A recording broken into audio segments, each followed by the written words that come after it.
everyone for coming out to support wounded warriors like myself and those that I am constantly surrounded by here in Walter Reed in Washington, D.C.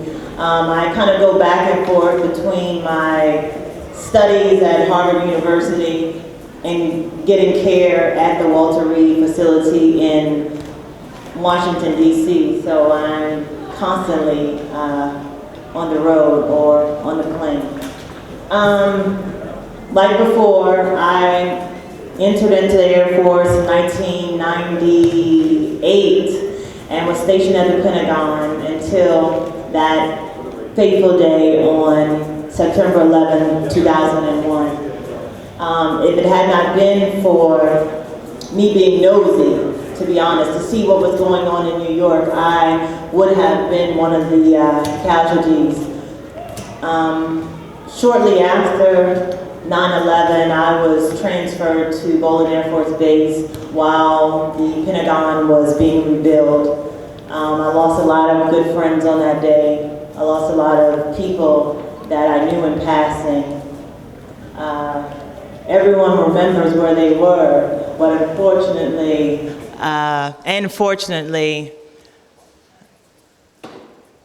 it hits home to me. So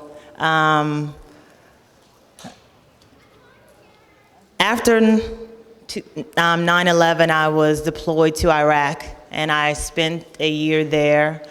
Coming home, I was stationed at the Space and Missile Systems Center, so it actually is rocket science to me, okay? And from there, I was deployed to Afghanistan, where I was involved in several IED attacks, suicide attacks, and I woke up in a hospital, and the rest is history. So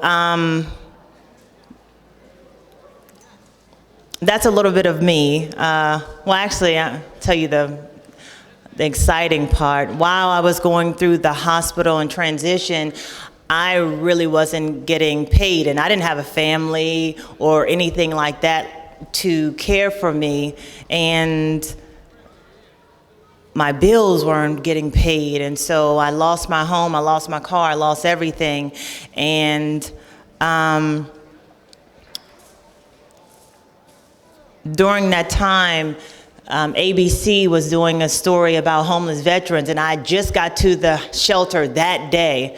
And they said, oh, she has a great story, interview her. And I interviewed her, and they told me it was going to be a local thing. And then it turned into Diane Sawyer's World News. So I had some questions for my parents who didn't know. And I didn't want them to see me like that. You see me now, and I look cute and everything else. But it took a long time to get to that place. And Oprah's team got wind of that story, and the rest is history, and they keep playing it every year, so I can't live it down. But that's just about my life story, but I want to tell you why I come to places like this. The people that helped me were not in the emergency room. They were not my comrades. They weren't my supervisors. They were people like you. The reason why I was able to, if you ever Google the story, Oprah, the reason why I was able to look so good is because while I was overseas, people were sending me gifts. People were sending me toiletries and hair stuff and nail stuff and everything. And I kept those items all throughout my homeless, I guess, season. The love that I received from local citizens like you is what got me out of the despair that I was in. That saying that when nothing else can help, love lifts you. It is the love that you will give to your fellow soldiers. It is the love that you show to one soldier that makes the difference. It was one phone call from my grandfather which is the reason why I didn't kill myself, because I had so many things wrong with me. So I'm telling you that what you do today matters, and what you do for Wounded Warrior matters, and the Wounded Veterans Project, even though they keep saying, oh, we're just a little group of friends. It was a little group of friends that got me out of my despair and gave me the courage to not only get out of depression and get out of feeling sorry for myself, but allow me to give back to someone else. And no, you cannot help every wounded warrior that you see here, but you can help someone else. It was someone else's story about PTSD and what they went through was the reason why I was able to connect with common civilians. So I'm just telling you, as you go out throughout the day and thank your service members, understand that you make the difference. And it's just one phone call. It's just one knitted cap. Like I have here, it's just one card to a soldier that makes a difference. So I thank all of you. I thank Lisa and Faith and all the committee members that really made this thing possible. And God bless you all. And I look forward to coming to 2014 Wounded Veterans Project. Thank you so much.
My name is Sergeant Matthew Chalifoux. I am from Spencer, Massachusetts.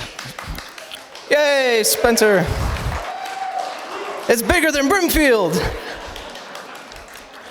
It's kind of hard to follow a story like we heard from Alicia after, I'm not famous. I'm more notorious, and the Legion Riders back there, they all know me, unfortunately, so they can probably attest to that. I was born and raised in Spencer. The Army was always a thing of mine. I wanted to enlist straight out of high school when I was 17, and you need your parents' signature to waive, the age. My dad, gung-ho for it. My mother, no, she sat at the counter crying. She wrote me a letter and said, I'm not gonna sign, so go to college. So I did. Graduated college, 2002, worked for the post office for a while. I got sick of doing that and said, you know what? It's time for me to join the Army. So I did. Joined the Massachusetts Army National Guard, Charlie Company 181 Infantry. Woohoo! one of the last 4 remaining units in the country that can actually trace the lineage all the way back to the Massachusetts regiments back in the 1636, back in the old Bay Colony. So it's kind of a proud tradition. So I was happy to go. Did my basic training down at Fort Benning, Georgia, and deployed to Iraq in 2007. Typical mission, nothing exciting happened. Came home, went back to the post office, and we found out our unit was going to Afghanistan about a year and a half later. Afghanistan's a whole different animal than Iraq at the time. Yeah. There's a couple guys here that have been to both, and they can probably attest to both. I'm not saying Iraq wasn't difficult, but Afghanistan is a whole different animal. The terrain, the people, it's just a whole completely different thing. Unfortunately, I was only there about a month. We landed sometime the middle of October 2010.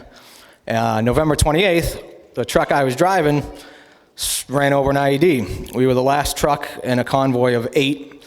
We had 4 American trucks and we had 4 Afghan army trucks staggered in between us, supposedly helping to provide security for us.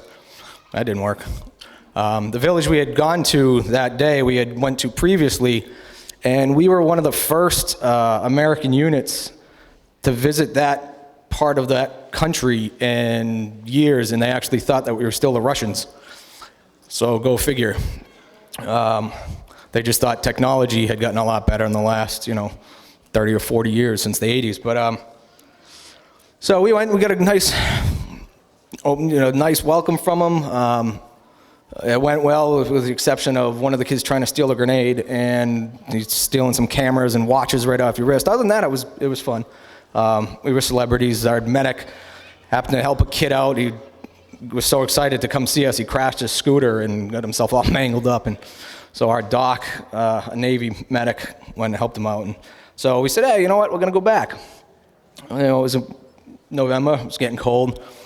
So we had a bunch of supplies. We had like prayer rugs and coats and stuff for the kids. And so we went on a humanitarian type mission to go say hi. Same thing. We got a nice greeting. And then things kind of started changing towards the end. The kids started throwing rocks, and then it started getting a little rowdy. So we figured it would just be best to leave. And it was on the way out. I don't even remember exactly where we got hit in relation to the route. But next thing I know, I woke up sideways in the truck because it had flipped us over. And my initial, you're so out of it, you don't even know what's going on. And I just remember my squad leader, his seatbelt broke and he was squished in the window, and he just looks up at me and he's like, hey, is this really happening? And I said, I don't think this is the rollover training thing that the Army uses. I said, I'm pretty sure they don't do that in Afghanistan. And so surprisingly, we tried to make jokes out of it, and as best as we could, because there's really not much else you can do. But I ended up, I broke my lower back, and my leg from the knee down it was just mangled. I mean, it was hardly anything left, and it was actually caught underneath the steering wheel of the truck. So after they opened the door and popped me out, started dragging me, that's when I realized my back was broke too, because it felt like somebody was taking jumper cables from my waist down, and all these weird electric shock kind of feelings. And after that, flew to Germany, spent maybe about a week in Germany. And here's how small the Army and the whole world really is. When I was in Germany, one of my former postmasters, one of my bosses, his brother was stationed there and gave me a coin. He came right as I was getting on the plane to come back home and said, oh, hey, I'm Scott Florio's brother. The middle of Germany, I was just getting out of it. Anyways, that's a whole nother story. But then I spent about 8 months at Walter Reed, the original Walter Reed, and I fortunately got out right before the BRAC. When were you there? I was on both sides. You were on both sides, yeah. I got out right before that, and I got home July 2011. I don't know if some of you, the Legion Riders, met me at the town line and escorted me in, and they've actually done a lot for me, so I want to publicly thank them. Right now, they've given me rides, they've given me money. So it's a good group of guys. I didn't even know they were supposed to be here. It's kind of a surprise to see them. But so I mean, yeah, that's pretty much my story. I mean, going back to what Alicia was saying, what the support that you guys actually give us, that's what really does make us get through. Because hospital is a hospital, okay? A nurse is a nurse. They try to be friendly. They see thousands of us a year. So, I mean, I'm not saying that they don't do a good job, because they really, really do. But I have a closet still at my mother's house, because I have no room for it in my own house, just full of stuff, whether it was Xboxes, iPads, cards from kids. I have thousands of them from towns all surrounding that don't even know me. I was getting cards from people as far down as Florida, all the way out in Colorado, that knew me by name somehow. I don't know where they get the information from, but so yeah, I mean, what you guys do, and just even being here, and you know, the money from this is going to the Wounded Warrior Project, I believe, right? Is that right? Yeah. Okay. That is probably one of the greatest organizations for veterans, period. Absolutely.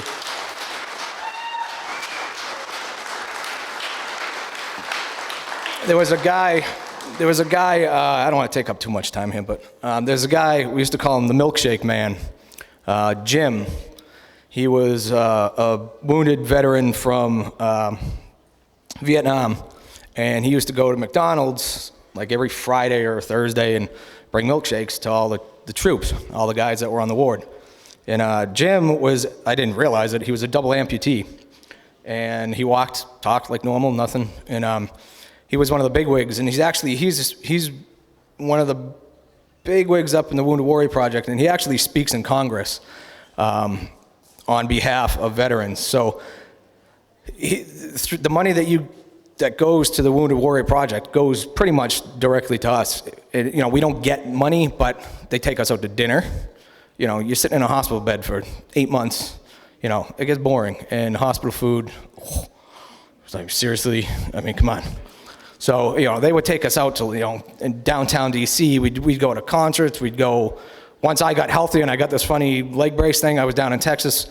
Guy down there, he was missing an arm, brought us hiking, mountain climbing, did all sorts of stuff. So it really is a really good organization, and I can't thank them enough, and I can't thank you guys enough for, you know, actually being here and helping us out, because unfortunately what you see in the media isn't the reality of the situation, and it's actually a lot better than, you know, the news makes it out to be. So with that said, you know, thank you very much. It's good to see faces here, and carry on with your day.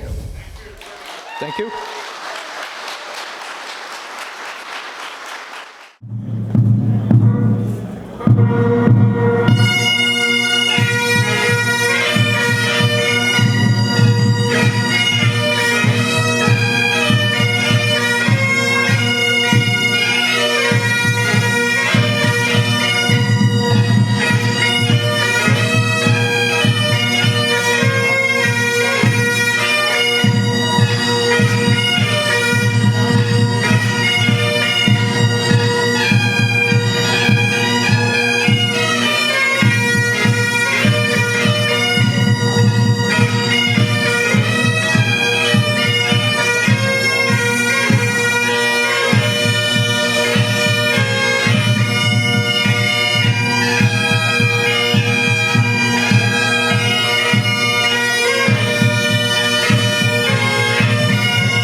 Good morning.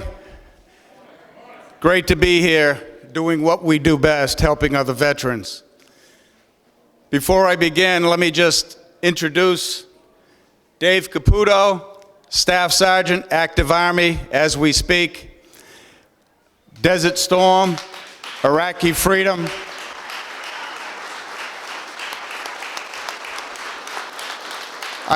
I still haven't figured out Navy rank, so I'll try not to screw this up. Chief Petty Officer, Gerald Perrin from Spencer, active Navy, Iraqi veteran. Jerry is presently the commander of Post 138 in Spencer. To my left, Arthur Paulia. He is now the director of the American Legion Riders from Post 138, Vietnam veteran. My name is Dan Malash. When we entered the military, anybody who has worn a military uniform is said to have been given a blank check, made payable with their life if called upon. The government can only do so much for our veterans. Abraham Lincoln said, "We shall care for the veteran, his widow, and his orphan." Sometimes they fall a little short. That's where we come in. Our motto is veterans helping veterans. We have done rides for Matt. We've had the honor of working with him and honoring him and welcoming him home to his hometown in Spencer. It was our honor and privilege to do that. We have had rides for World War II veterans, Korean veterans. Our next ride coming up next summer is slated to be for the Vietnam veterans.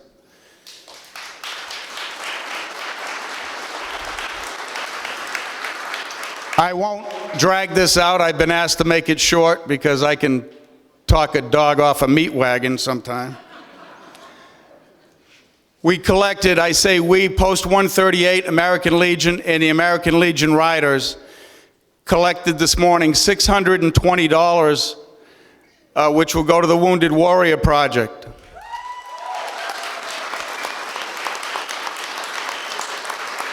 Along with that donation, the American Legion Riders of Post 138 in Spencer have added a check for the Wounded Warrior Project of an additional $500.